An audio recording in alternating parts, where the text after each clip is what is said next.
argee sababa keenya mucayyoon tun baatee amma kun dalagataatti nagaan odoo achi deebite mucayyoon tun umrii isaa dhugaa dubbachuuf waggaa 17 biyyaa baatee waggaa 2 oomaan hojjette mucayyoon tun umriin isii waggaa 20 jechuun daa'ima beeki. Akkasii carraa waan naa kenniteef galatoomii Suleemaan hundi keessanuu galatoomaa kun ammoo wama jiru wama ta'amaaru Dubaay keessatti. Ulfa galatoo. Imraan mana mee hoogganaa biyya saniiti. Sulaiman tilama quba afaan kaadhee qaata onna galchisiin hin jedhu nama narkitu. In argine bar in argu bar wanti keessa ogasseen malee in argu koomanti kee arge amma. Profaayilii kana qayyare kanaaf hin argine gurraachee akkamati. Profaayilii wallaalee mul'atu beektaa siriyoon yaallaa malee. Oke rakkoon qaama jarri shamaa kama nu galchite innaa haasawaa bareedaa jirtanii walla asumarratti yaada kennan waa'ee jara kana hima haasawinaa uummanni hin dhaga'u nu asiin haasawinaa inshaallah ulfaayattee miidiyaa kana gubbattiin bootti bakka biraatti innaa walumaa galatti Suleemanii kenna wanti nuti beekuu qabnu asirratti ilma namaa kana biyya inni keessa jiraatu osoo hin ta'in sammuma isaattu isa baasa. Fakkeenyaaf Dubaay keessa namni gaariin jira akkasuma badaan jira. Saudi Arabiyaa keessa gaariin jira badaan jira. Itoophiyaa keessa badaan jira gaariin jira. Ijoolleen mana kontiraataa jirtu hundi isii nama gaariidha sheeka homaan balleessitu jechuun hin danda'amu. Ijoolleen ala jirtu ta kontiraataatii baatee ala dalagattu hundi darriidha yookaan baalageedha jechuun hin dandeenyu. Maaliif jennaan garii dalagatu ta'uufii didee baati. Gariin ammoo dhiirumaaf baati. So biyya jirru waliin jara madaaluu ala jirtii fi mana jirtiin jara madaaluun sirrii miti. Akka ilaalcha kiyyaatitti maaliif jennaan shamarri Oromoo taa har'aati yookaa osoo isiin beeloyte isiif dheebottu osoo isiin rakkatte isiif rakkattu wallaahi al'aaziim dhalaa si hin dubbisne ta Baangaalii fi Paakistaanii waliin bahaara kana keessa seentee jalanaa walitti darbaa gubbaa kanaan fuula keessa wallaalaan hedduu namaatti jira. Asuma biyya Dubaay tana keessa. Dubartii ammoo ijoollee akkas taatu san argitee boottu jira. Akkamitti intalli Oromoo tokko akkana taati jettee itti dhagayamee biyyuma Dubaay tana keessaa beeki. Akkamitti shamarri teenna waan akkana dalagii jettee taphadhee teettee boottu hedduutu jira. Kanaaf walumaa galatti wannan jechuu barbaade mana takka keessa mana ijaazaa jechuun siyaasa biraa of keessaa qabu mana booqannaa mana jireenya isaanii jechuudha. Osoo manni booqannaa yookaan manni ijaazaa kun hin jiraatin bakka biraa galuu hin dandeettu dhalaan mana kontiraataatii gabbaatee ala keessa dalagattu tun jechuudha. Tana keessa ta'ii qaamaa qabdu jira ta'ii qaamaa hin qabne ta bilookii taatee jira. Ta birrii dhabdee akka itti baafattu dhabde. Tan arabni bilookii gootee akka itti bilookii san jalaa baafattee qaamaa baafachuu hin dandeenye. Tan ammootu iqaamaa osoo baafadhu jedhanii birrii kana fuudhanii itti kennanii birrii san dabarsitee dhiiraa kennitu. Baniin aadam kun wal keessa jira yaa baabaaki. Mana tokko keessa dhalaan 8 osoo galtu takka shiishaa aarsiti irfoonii kana gurra saaqattee kottee kana addaan bantee teettee dhiira kaaka keetii kana jana janti. Takka ammoo achumatti salaata salaatti. Wallaahi laazim. Wallaahi hin ulfaatu. So maaliif kana siin jedhee Rabbiin nama garii sammuu kana keessaa fuudhe garii ammootu hin qajeelcha achumatti. Amma irra hedduu shamara teennaa tiiktookiin kun ittiin taphatee jira. Tiiktookii kana abbaa langaa seeti. Abbaa ofii haadha ofii seeti. Waan taatee fi waan gootu hunda dhuftee asirra fincooyti. Gaafa dhiira barattee dhiira waliin haasoytu bara shintibeetii seentee ministeera ofii dho'ifachuuf jecha si waliin haasoyti.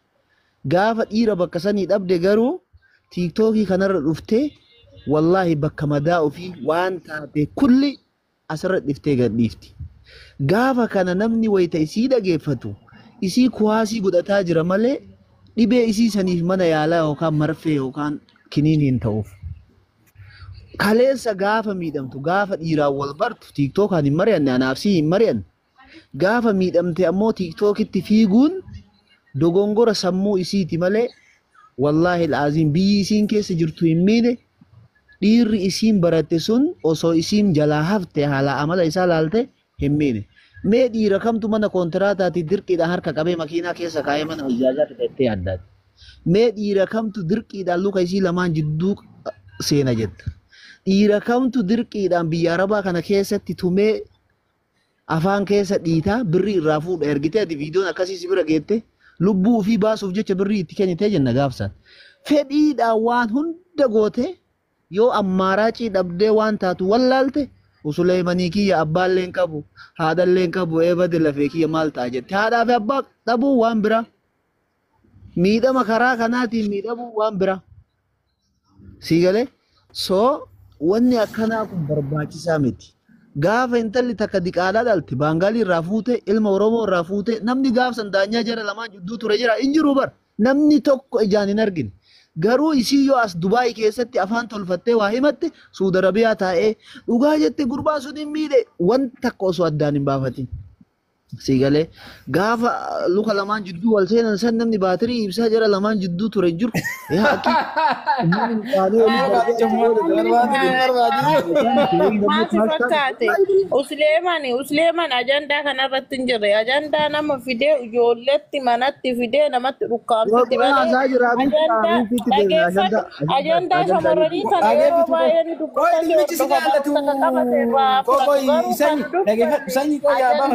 ijoollee fidduuti warra keessa jiru ani ka dubbate ajandaa ilma namaa lubbuu ilma namaati laakiin dhimma keetti dubbataa jiru sanyii qooyi inni qooyi walumaa galatti bishaan dubbataa jira malee dhimma keetitti kopha si baasisii irraa dubbataa jiru maal taate maaf haallatti niyyatta inni walumaa galatti bishaan dubbataa jira itti hufetti itti hufetti. Bishaan mana haasaa jira.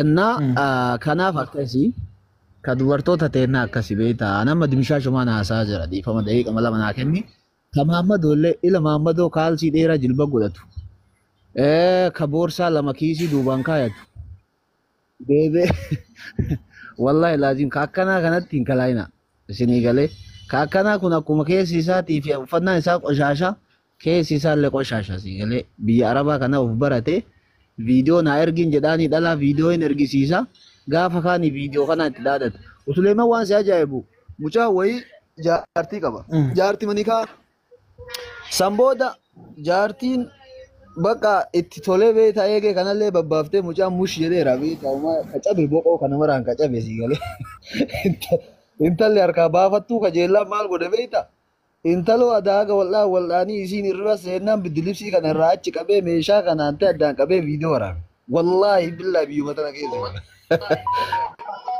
gaafa kaan isii bakka dalagaa achuma bakka habiibti baran sii dalagaa jira.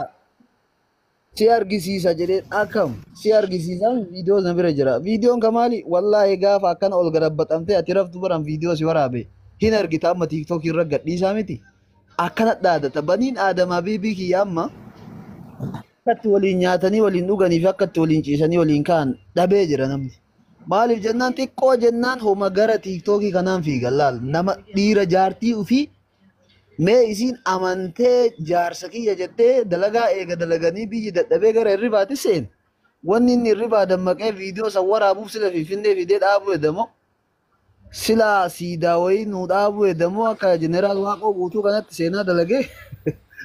Usleeman biiftutti sheer godhii fidi jedhi wallahi sakkaltii sheer godhi naaf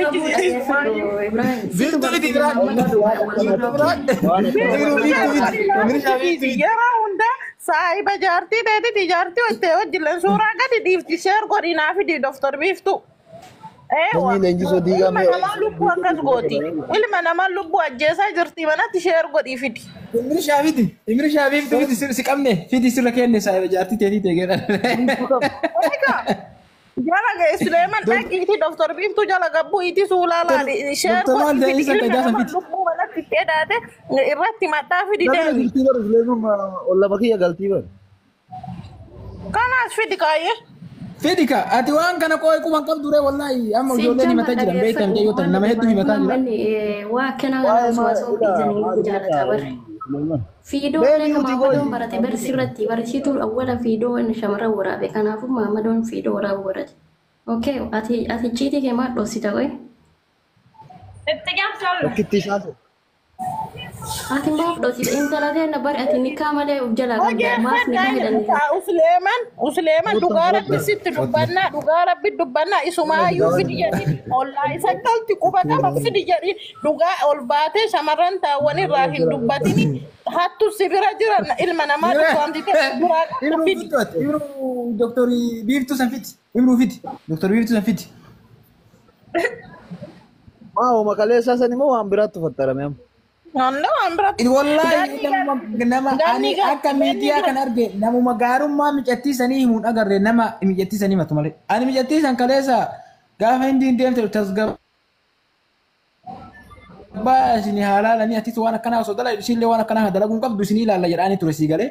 Amma namuma gartee akkana na goote malee kana na goote isii himatu malee ina keessattuu wallahi sanyiin tuni dhugaa rabbii hin bootte wallahi duratti nama 300 ho'i irratti hin bootte mijattiin tun.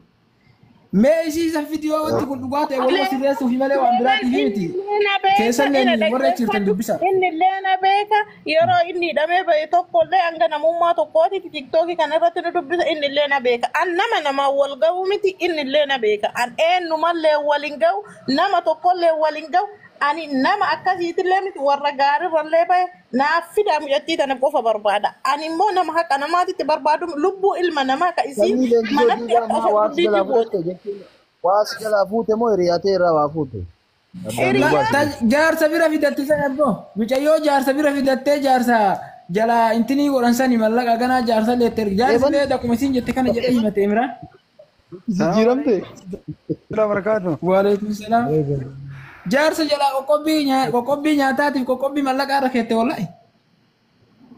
Wallahi kana waan haaraa dhagaa jira. An kama kaleessaa san si abar. Ina maasi fakkaate gaafa mana kan kee bultee jette bilkata itti bilbilee viidiyoon itti bilbilee waan naan jette qabdi. Mana kan kee gani san bultee ilma namaa maa akkana goota an sagalee isii dirasii fida nama miidiyaa kana irratti nama himatu miti an aga namummaa tokko keessa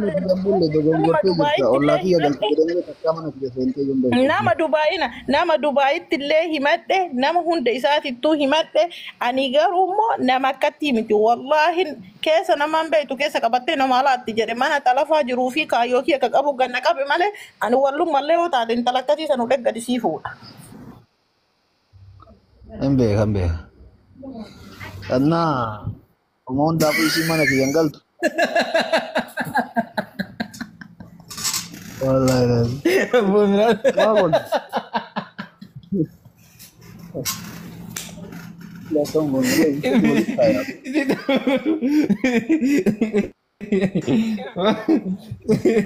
Ijoolleen Suleemaanii kolfitaa ijoolleen soddaa kuma 200 nu gabbara jennee egaa illee nu jala rifachiisanii Imraan soddaa amshiroo miti keessumaa laaliitii jecha amma jettee Imraan beekan beekadha deebisee fuuldura waan biraatiin Yaan kattiin wallahi billahi namni miliyoonni tokko Imraanii kana waa jedhe malee waa takka. Imraanii kabaja garuu rakkoo jajjaba. Rakkoo jajjabdu amma rakkoodha wallahi amma saaruu ka jaba dhoofuuf deemaa gara Dubaay kana rakkoo jajjaba dhoofuuf deemaa. Amma an ka jedhu sila dhiiroo maal irra deemaa jira garuma gorru wallaalle dhugammaan tun bakka isin jirtu wallaallee jirra. Assalamu alaikum warahmatullahi wabarakatuh. Rafiyaa kan namni dheedhiin deema jennaami amma bachoo baatee kun eerpoortii kana nama meeqaaniin fuudhanii gaafa. Waalaikum salaam warahmatullahi wabarakatuh. Battee kana bitate. Jirta osoo mangisti. Dhalaa ta'e dhiira ta'e. Imraan afaan kee waliin qabadhu kan nyaachisaa jiru tokko jiru tokko si. Suleeman anamma gadi bu'aa hundumtuyyuu ani haqa kiyya yoo naa barbaadan himadhe Nuuraddiinitti illee himadhe Naasiritti illee himadhe nama kamittuu himadhe imara ollaa kan kee galti ani immoo gaafa isii caphate wallahi isii aayidiin qabnee miti summa wallahi baatu lubbuun tiyya irra naan baati ani namni na beeku na beeka ani nama akkasiiti miti baatu irra naan baati aniif isin wal geennaa gaafa wal geenne bichaan ani birrii baase tanaa miti dachaa godhe isii kafaladha dachaa godhes isii kafaladha yoo hiitan nagaa irratti dhaa hiikaa qeerrollee na beeytan hundi keessanuu ijoolleen as gubbaa na beeytan an naman gahu waggaa 3 ol miidiyaa kanarra ka fayyadame intala nama geettu miti intala adabaan guddatte an irraa naa fuudhaa haqa kiyya qofa share itti godhii fidi ollaa kan kee galti jaartii ta'e wajjin viidiyoo gadhiifti yeroo baay'ee yeroo ijoollee hin finna jedhanis waliin gadi dhiisani ijoollee Joordan Dubaay maal irraa yoo jedhanis waliin gadi dhiisa share godhi naafi Suuraa waliin kaatee zarooma qabaatanii kawaa balleessu takkittiidha ka waliin himatamu. Lakki waan birii miti share godhii naafi wanno fooqii tokko ragaltanii share godhii naafi dubbii kanas quba qabaatuu dhabne lubbuu ilma namaati lubbuu yookaan horatii miti ilma dhiiraa gadi buusitee simmintoo irra ciibsite intala dhalaa odoo taate isiin intala dhalaa taate ani kanaa miti viidiyoo isiin nama waliin mana keessa jiraatu gassii baasa gaafa an gadi baase natti hin dubbatina ani hookan hayyichaa fi hayyoota ijoollee kabajuutu as gubbaa jiraaf malee an salphina biiftuu gadi baasa salphinni biiftuu na bira jira salphina biiftuu gaafa an gadi baase wallaahi ani ijoollee kabajuu fi ijoollee haalan kabajuutu na jala jiraafi. Banna dafii gannoo dhiisi waan akkanaa barbaannaa iyyuu hin turte gattii tanaayyuu dafii gannoo dhiisi waan tabbuu godhe wanti gadarre. Kuloo dhufe waraabessi waa dhaaluu barbaadina. Dhufe waraabessi waa jira. Carraanaa kenname takka. Salaamu alaikum. Carraanaa kenname takka carraanaa kennaa dhiifuma wajji. Dubbachuu barbaada qeerroo. Salaamu alaikum warahmatullahi. Bakki takka odoo hin dubbanne si durallee seene duraan dursee wanni jechuu barbaadu. Assalamu alaikum warahmatullahi wabarakatuh. Qaama qalbii warri koomantii illee warri illee na dhaggeeffadha. Maal jechuu barbaade rakkoon tuni beeytanii bakka hedduu nama dhaabdi. An amma edallee dhaggeeffadhe achillee ture. Asillee amma dhaggeeffataa ture Suleyman hin durallee as dhufee dhaggeeffataa ture haasaa hunda. Tokkoffaa sanyii leenjisoo diigaa waan amma jette san deebitee hin jedhin tokkoffaa. Amma tokkokkii wal nu fakkeesse malee micattee tana nama qaaman sirriitti illee beekuu nama maal akka isiin taate illee beekuu kan beekne illee haa beeku yoo taate abbaan isii nama mallasiin kasaraan itti seene 4 kiiloo keessatti haajjiseen bajigaa jechuun ulcha gadi zifti ulcha zifti wasa angas buusa yoko wallahi gabuusa yoko mutee taran qaba gabuusa. Gusi wallahi beekan ni semi asi argeera ni tahu wallahi da gusi ni gusi okay jalli bakka jalli dhaggeeffadhu tokkoffaa imbooyini takka jedhe lammaffaa viidiyoo akkas godhaasan afaan keetti ittiin deebi'in himatuun akka namummaa tokkokkii wal nama qixxeessa maqaa namaatiifis maqaa abbaa ofiitis waan hin taane jechuun hin barbaachisu haqa kee dhabdee yoo jette ila kun haqa kanaa godhaa jedhe. Okay.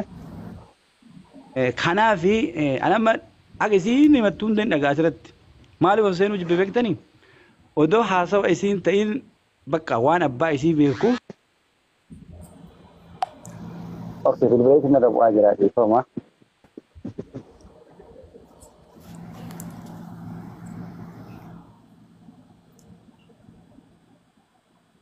Dubbadhaan inni biraa qeeroon deemu. Ani dubbadha.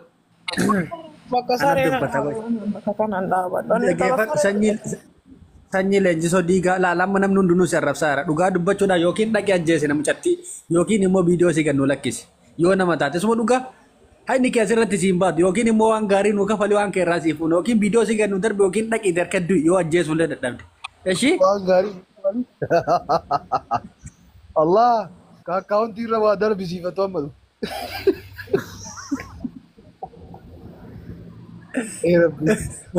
Eshi edii qabullo yookiin dhaggeeffatu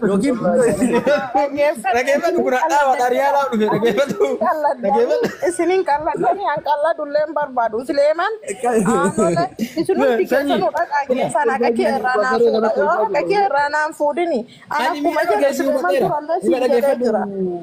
Sanyi ila dhaggeeffadhu mijatti keessaan fidee nattu dhiisi garee dheen nattu wasi dubbisiisan jettee dhaggeeffadhu qoosaa miti ila namni hammeenyaaf jechuu osoo hin taane namni qoosaa furaa jedha.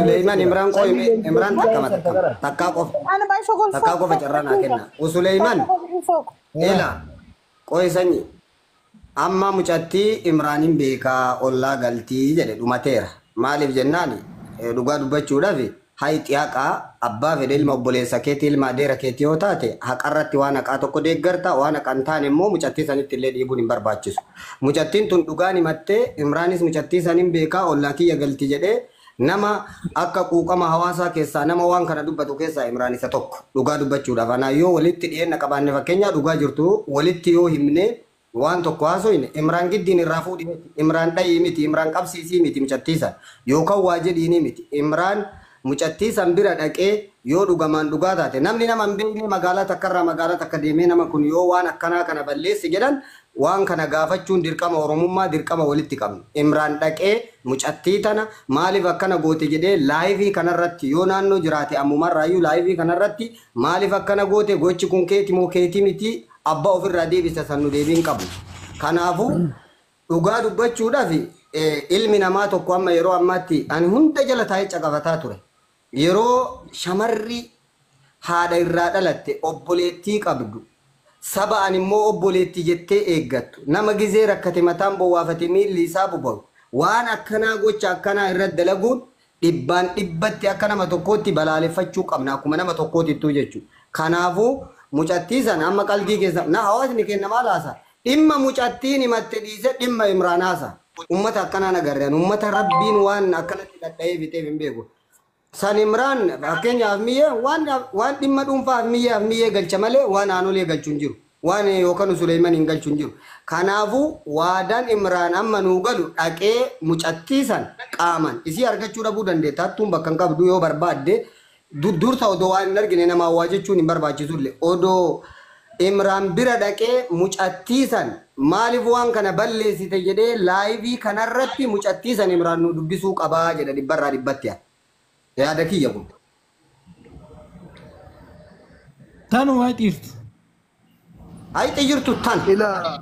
Yoo dhugama Imraan ija dura wal dhaabannee walitti dubbanna fakkeenyaaf amma yoo dhugama quuqamni namummaa quuqamni oromummaa namatti dhagahama taate suni abbaa ofirraa deebisa waan Imraan hin galchuun qabu. Imraan dhaqiiti nu dubbisi mucattii tana nuufiti. Bakka kanatti aanolee mangisti waa siin jechuu barbaada. Tokkoffaa afaan duwwaan argiteetiin hin jiraa miti. Yoo afaan duwwaa dhaqee dubbata mucaan kunillee afaan isaatu sirriin dubbatu. Tokko akka wanti irratti waa argituu fi lammaffaa immoo viidiyoo bira qabaadde viidiyoo taphaa goote yookiin keessaan naa argitu hin sirreessinaaf waa hunda. Abbaa bannaati dhiisetu waan akkanaan jedhee nama viidiyoo gadhiisumi afaan dubbadheenuu qeerroon akka turarratti argite nama jedhee duraa si jedhee ammiyyeen hin taphataa dhiisi si jedhee dura dhiisi. Maallaqa akkaawwanti irratti nu ergiga. Maallaqa akkaawwanti irratti nu ergi. Maallaqa rakkoon qabuuti amma qeerrollee ol deebisiu Suleeman anaqa kee waan argitan okkee andurumaayyuu sheer itti godhaa fidaa jedhee kadhataa ture isii booda ni madhu isirratti madhaa sheer itti godhaa biiftuu fidaa jedhee himataa ture. Galgala dubbatu. Aanolee gizee takka mi'ootii gadi bannaati. Ilaa mucayyoon tuni aga safara kiyya galtee ji'a tokko hin genne. Wallaahi wayita ollaa kiyya galtu ani yoo karaa irratti arge salaamu alaikum jedhee bira tara malee isiin nama akkamiiti dalagaan isii maali qaamaan qabdiin qabdu wanni kana na qorachiisullee hin jiru jalallee deemeellee hin beeku mana isiillee seenee hin beeku mana kiyyallee seentee hin beeku. Akka namaatitti meedaa irraa wal kabanya. Gaafa amma mucayyoo tanarraa kaleessa wanni kun ka'u manuma kiyya keessa taa'ee tiiktookii kanallee seena gariin isii gaggalabbatee bira taa'a. Gariin hindii san gaggalabbatee bira taa'a. Gariin isiidhaan sirrii jirta jedha gariin immoo taaniin hattuudha jedha. Yaa'u nama tiiktookii kana hin beeytanii manni nama kamiitii waan tokko hin haasa'u. Sun sani deebi'ee mucattii tana akka isiin fidde hindii tana hin beekaan. Hindiin tunillee mana mucattii tana akka galte hin beeka.